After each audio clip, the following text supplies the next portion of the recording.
Hello there gorgeous gamers and welcome back to Pure Play TV, and in this one we're running through history in Assassin's Creed Nexus, the first VR game in the very long running Assassin's Creed series. So does it make the leap to VR in style, or does it miss the haystack and go splat on the ground? Let's have a look.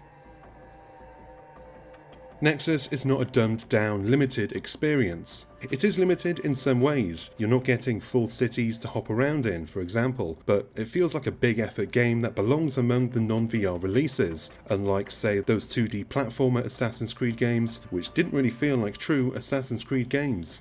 Nexus continues the thread started all those years ago, bringing back familiar characters, both in its modern day and historical moments. The story goes that you're playing as a hacker in the modern day, and a high-level Abstergo Templar has tapped you up for some off-the-books work. She wants you to go back through history, specifically 3 histories, to help uncover the location of some mystical MacGuffins, this time appropriating the Antikythera mechanism to give the Templars the edge by being able to predict the future. It's all very standard Assassin's Creed then, which means sadly, the modern day story is not as fleshed out as I would have liked. That long-form connected storytelling is all but gone with modern Assassin's Creed games, and Nexus is no different, though it was still cool to see Sean and Rebecca make a comeback, and I'm hoping against hope that they'll be coming back again in the future.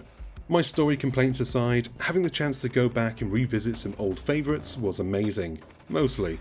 Assassin's Creed Odyssey was one of my least favourite games in the series, so my connection to Cassandra is minimal, but everybody loves Ezio, and being able to take Assassin's Creed 3's Connor on one more adventure was also very welcome, because unlike many, I loved Assassin's Creed 3 and it ranks as one of my favourites, and I'll fight you for that. So Ubisoft, kudos for the fan service, though it's not just for us to get our wowsies, it serves to give us more variety than any one period alone could provide within the constraints of VR. Playing through the story, you'll first get to grips with the movement and combat controls as Ezio, with some basic parkouring and some battles against mobsters wreaking havoc in the walled town of Monteriggioni. It makes for a good first impression, with the tutorials being doled out as and when required, but it also sets the expectations for the rest of the game. This is a full-on 15-hour story, sure, but it's told within a scope manageable for the hardware. The locations that you play in have been scaled down, but that's not to say that they feel small. Having a physical presence in those worlds makes the boundaries feel further away. I rarely found myself thinking I could have done with an extra 50 square miles to really enjoy myself, and feel like an assassin in VR.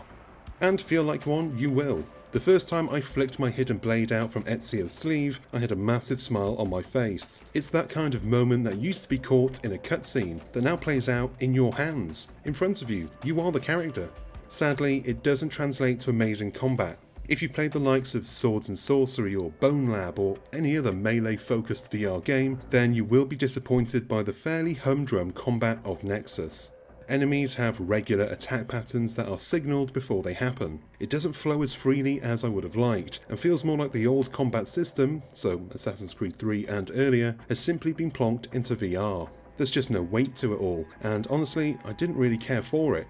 What I did care for was avoiding combat where possible, and it feels like Nexus knows that its weak point is in its combat, so stealth is encouraged, with many missions having ideal stealth routes and convenient cover placement for quiet takedowns with the hidden blade, throwing knives or bow and arrow.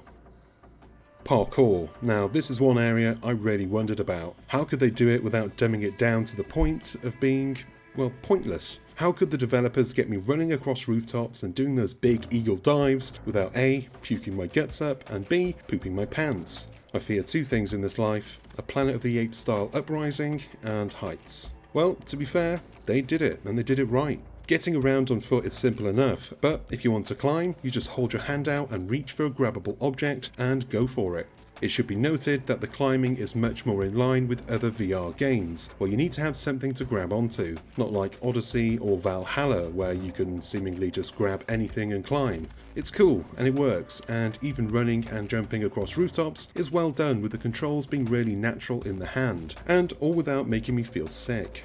I played with all the comfort stuff turned off because I'm a gambling man, but there is an extensive comfort menu that even includes giving you a nose in the game. I tried this and it was a distraction, but I can see how it would help some people retain their central balance.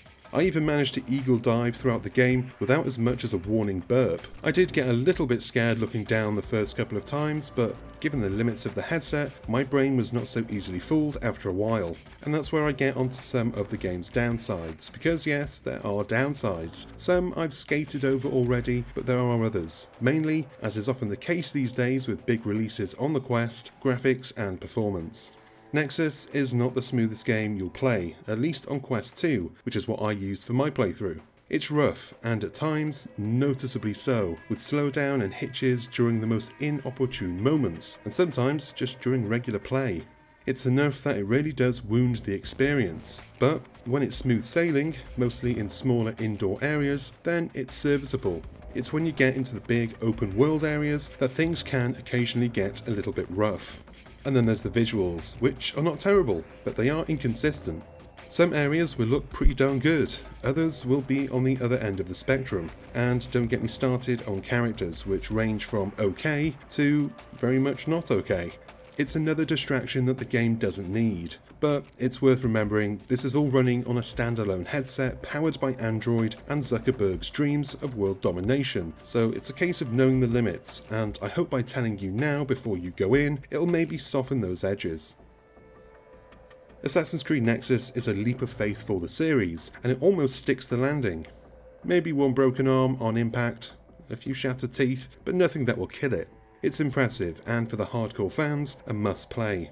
It's a full Assassin's Creed game with collectibles, puzzles, and everything else you would expect, all in VR. As a debut outing, it could have been a lot worse, but while I enjoyed the game, I'm secretly looking forward to doing it again on other headsets in the future. You can either wait it out and hope for an enhanced port, or take the leap of faith now and enjoy it for what it is. And what it is bloody good.